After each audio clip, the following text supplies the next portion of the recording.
नमस्कार, भव्य भारत न्यूज़ में आप सभी दर्शकों का स्वागत है। मैं हूं आर पांडे और हमारे साथ आज वयोवृद्ध नेता श्री सूर्यकांत केलकर जी मौजूद हैं, जो भारत रक्षा मंच के राष्ट्रीय संगठन मंत्री हैं। नमस्कार। सूर्यकांत केलकर जी, आज दिल्ली एक बार फिर दंगों की चपेट में आ गई है। ये बार बार दंगे होते क्यों हैं? इसका क्या मतलब निकाला जा सकता है?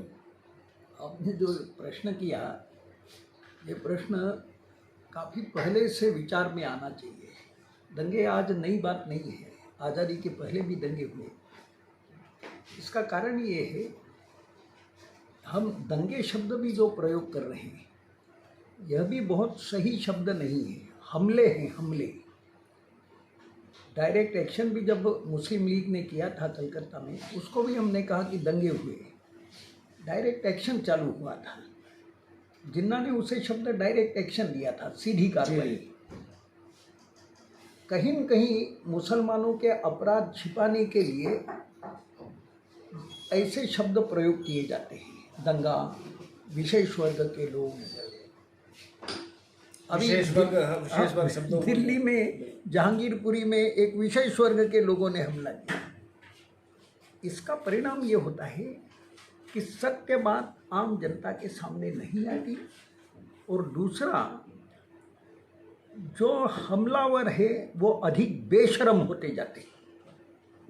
लगातार हमलावरों को छिपाने की कोशिश होती रही है, उनके अपराधों पे चादर डालने की कोशिश होती रही है। अभी भी ओवैसी जैसे लोग हैं जो उनके समर्थन में खड़े हैं जी कि तलवारें जुलूस में लोग लहरा रहे थे। अरे नहीं, ओवैसी क्या मतलब, पूरा जो अगर शिक्षित समाज है, मुस्लिमों का शिक्षित समाज है, वो भी खड़े हैं साथ में। बराबर बोला जाता है कि भाई हर एक समाज में अच्छे बुरे लोग रहते हैं। अच्छा मुसलमान कहाँ है?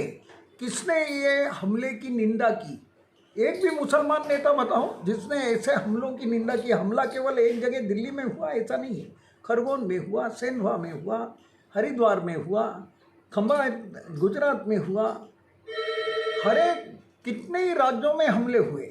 अभी इसमें वास्तव में सरकार की भूमिका ये होनी चाहिए कि ये पूरे देश में हुए दंगे एक ही पैटर्न है। जी। हमला करना है, जुलूस पर हमला करना है हिंदुओं के। कहीं वो रामनवमी का जुलूस हो, कहीं वो नववर्ष स्वागत का जुलूस हो, कहीं वो हनुमान जयंती का जुलूस हो, सब जगह हमलावर कौन है ये भी बिल्कुल स्पष्ट है। सरकार कितना भी छिपाती रहे, पत्रकार लोग और संपादक कितना भी छिपाए, विशेष वर्ग के लोग, किंतु हिंदू को अब धीरे धीरे ध्यान में आ रहा है विशेष वर्ग यानी ये बदमाश है, ये हमला कर रहे हैं, ये मुसलमान है, जिहादी है, आतंकवादी है। और मैं ये कहता हूँ कि इसकी जांच करनी चाहिए कि देश भर में मुसलमानों में ये शिक्षण कौन दे रहा है, हमले का, जिहाद का, आतंक फैलाने का, पत्थर फेंकने का। मेरा ये कहना है कि सरकार बाकी बातें जो देख रही है इधर उधर व्यक्तिशः, एक संस्था है अपने दिल्ली में ही चलती, दिल्ली से शुरू है, उसका केंद्र दिल्ली में है, उसका नाम है तबलीगी जमात। तबलीगी जमात का मरकज यहाँ है। सरकार के पास भरपूर प्रत्यक्ष उदाहरण है। तबलीगी जमात के लोग अन्य लोगों से नहीं मिलते। कुरान, इस्लाम, मोहम्मद, हदीस, इसका प्रचार करने के लिए लोग घर बार छोड़ करके गाँव में अन्य जगह के मुसलमानों के पास जाते हैं, छोटा पजामा और लंबा कुर्ता पहन करके, टोपी लगा करके। झुंड का झुंड जाता है, झुंड को ही जमात बोलते हैं। और ये जमात वाले जाते हैं, मस्जिद में रुकते हैं, वहाँ के मुसलमान उनके खाना पानी की व्यवस्था करते हैं, और ये आम मुसलमान को समझाते हैं। क्या समझाते हैं? कोरोना के समय लोगों ने देखा कि ये तबलीगी जमात के लोग क्या सिखा रहे हैं, क्योंकि लोगों ने तो आचरण देखा। लोग तो जानते नहीं है क्या सिखाते हैं, क्योंकि बाकी लोगों से मतलब ही नहीं है उनका। मैं जहाँ तक सही हूँ तो मैं गुरुजी एक मिनट रुकता हूँ। मैं जहाँ तक सही हूँ तो मैं बताऊँगा कि मरकज़ का मतलब सेंटर होता है, केंद्र होता है, और तबलीगी का मतलब होता है कि जो इनके जो मक्का मदीना है, चाहे जो इनके गुरु हैं, अनुयायी हैं, ये इनके जो संदेश हैं, वो संदेश लोगों तक पहुंचाने का जो काम करता है, उनको हम तबलीगी जमात कहते हैं। जमात का मतलब लोग होते हैं और ये लोग अपने धर्म के लोग पहुंचाते हैं। तो आज आप वही कह रहे हैं कि अगर कोई भी फकीर हो, संत हो, जो उनके अनुयायी हो, उनका ये कहना है कि लोगों में अच्छी चीज़ पहुंचाओ। तो ये तबलीगी जमात जैसी जो पार्टियां बनी है, जो सेंटर बने हैं, ये काम नहीं कर रहे हैं। अब आगे आप बताएं कि केवल कर नहीं रहे, नहीं अलग कर रहे हैं। कोरोना के समय पहली बार आम व्यक्ति को तबलीग की जानकारी मिली कुछ, क्योंकि आम व्यक्ति के पास वो जाते ही नहीं है। नहीं, वो तो ये मानते हैं कि सरकार ने एक जानबूझ के इन चीज़ों को आगे किया बदनाम करने के लिए। वो कुछ भी बोले, आम व्यक्ति की बात मैं कर रहा हूँ, सरकार कुछ। आम व्यक्ति ने देखा कि मरकज के लोगों जो लोग निकले, उन्होंने देश भर में कोरोना फैलाया। यह आम व्यक्ति ने देखा। उनका इलाज करने के लिए जब डॉक्टर गए, टीम गई, उनके ऊपर थूके, एक जगह नहीं, कई जगह देश में उनके डॉक्टरों पे थूके हैं। डॉक्टर और उनकी टीम को पत्थरों से मारा है। ये आचरण है। ये आचरण कैसे देश भर में अलग अलग जगह समान हुआ? तो इसके पीछे तबलीगी जमात जो शिक्षा देती है उसके कारण। एक मिनट, जैसे कोरोना के समय दिखाई दिया, वही बात मेरा ये कहना है कि दंगे भी जो पूरे देश में हुए, एक समान पैटर्न से जुलूस निकलेगा, उसकी जानकारी करना और फिर रास्ते में अपने मोहल्ले से जा रहा है तो उसके ऊपर हमले करना, ये एक समान पैटर्न। ये समान पैटर्न कैसे बन गया? तो कहीं न कहीं तबलीगी जमात कुरान के नाम पर, कुरान में से वह नफरत और काफिरों के ऊपर हमले करने की शिक्षा मुसलमान को दे रही है। और इसलिए भारत रक्षा मंच की ओर से मैं सरकार से मांग करूंगा कि तबलीगी जमात इसको प्रतिबंधित किया जाए, मरकज सरकार अपने हाथ में ले, उनके नेताओं की और तबलीग की सारी संपत्ति जब्त करे और गहराई से जांच करे इनकी कि ये कैसे दंगे फैला रहे हैं। एक बात और इसके समर्थन में मैं कहूँगा कि अभी अभी 1-1.5 महीना हुआ होगा, तबलीगी जमात को सऊदी अरब ने गेट ऑफ टेररिज्म कहते हुए अरब से बाहर कर दिया है कि ये आतंकवाद का रास्ता है, दरवाज़ा है। ये किसने कहा? आरएसएस ने नहीं कहा तबलीगी जमात के लिए, विश्व हिंदू परिषद ने नहीं कहा, ये कहा सऊदी अरब ने, जहाँ मक्का है, मदीना है, मोहम्मद जहाँ पैदा हुआ, जहाँ से इस्लाम चला, वहाँ के सरकार ने कहा कि तबलीगी जमात ये टेररिज्म का गेट है। नहीं, दिल्ली की जो घटना, मेरा इतना ही कहना है इस मामले में कि दिल्ली की घटना एक उदाहरण हो गया, ऐसे कई और होते रहेंगे। नहीं, मेरा सवाल कुछ किंतु सरकार को अगर इसका पक्का इलाज करना है तो मेरा सुझाव ये है, पहला सुझाव कि सरकार तबलीगी जमात को प्रतिबंधित करे, उसकी संपत्ति जब्त करे और जांच करे कि ये क्या पढ़ाते हैं, कैसे पूरे देश में मुसलमान आक्रामक, जिहादी, आतंकवादी बना है। मेरा सवाल ये है कि तबलीगी जमात को जो परसों की घटना हुई है उससे आप जोड़ के देख रहे हैं? हाँ, निश्चित ही मेरा ये कहना है बिल्कुल स्पष्ट। लेकिन अभी ये जांच का विषय है। कुछ सवाल छोटे छोटे हैं लेकिन बहुत ही महत्वपूर्ण है। जैसे हम कहते हैं कि हिंदू मुस्लिम भाई भाई, ये भी पॉलिटिकल स्टंट है एक तरह से कि भाई हम इस तरह के नारा दें तो लोग आपस में रहें। जब हिंदू मुस्लिम भाई भाई हैं, एक तरफ से जुलूस निकल रहा है, ताजिए पे हिंदू लोग नहीं पथराव करते, ताजिए को हम इंजॉय करते हैं, लेकिन जब एक हनुमान जयंती का एक जुलूस जा रहा है और मस्जिद के पास जाते हैं, अगर इस तरह की चीज़ें हो रही है तो इसका मतलब प्री प्लानिंग पहले से कहीं चल रही है। एक तो इस पे जानना चाहेंगे कि प्री प्लानिंग का मतलब क्या हुआ? क्या सरकार आपकी है, गवर्नमेंट आपकी है, पुलिस प्रशासन आपकी है, इसके बावजूद भी इन लोगों को पता नहीं चल पाता है? इसका मतलब कि और वो अगर सक्सेस हो रहे हैं तो कहीं ना कहीं इंटेलिजेंस फेल हो रहा है। इस पर आपका क्या कहना है? आपका कहना बिल्कुल बराबर है। सामान्यतः एक मुसलमानों में एक शब्द चलता है अल तकिया, यानी जब तक अपनी ताकत, अपनी योजना, अपनी व्यूह रचना पूरी नहीं बनती तब तक लोगों को उल्लू बनाओ, बेवकूफ़ बनाओ। और सामान्यतः भारत में मुसलमानों का ठीक अध्ययन ही नहीं है, प्रशासन को, शासन को, और न शिक्षा में न होने से किसी को बराबर अध्ययन नहीं है। हिंदू मुस्लिम भाई भाई कौन बोलता है भाई? हिंदू मुस्लिम भाई भाई हिंदू बोलता है, मुसलमान नहीं बोलता है। ईश्वर अल्लाह तेरे नाम कौन बोलता है? हिंदू बोलता है, मुसलमान नहीं बोलता है। ये इतने वर्षों से देखने के बाद भी हिंदू की आंखें नहीं खुलती है कि हम जरा, हिंदू की यानी शासन प्रशासन की, कि हम जरा गहराई से देखें भाई ये क्यों नहीं बोलते हैं? हिंदू मुस्लिम भाई भाई ये क्यों नहीं बोलते हैं? ईश्वर अल्लाह तेरा नाम ये क्यों नहीं बोलते हैं?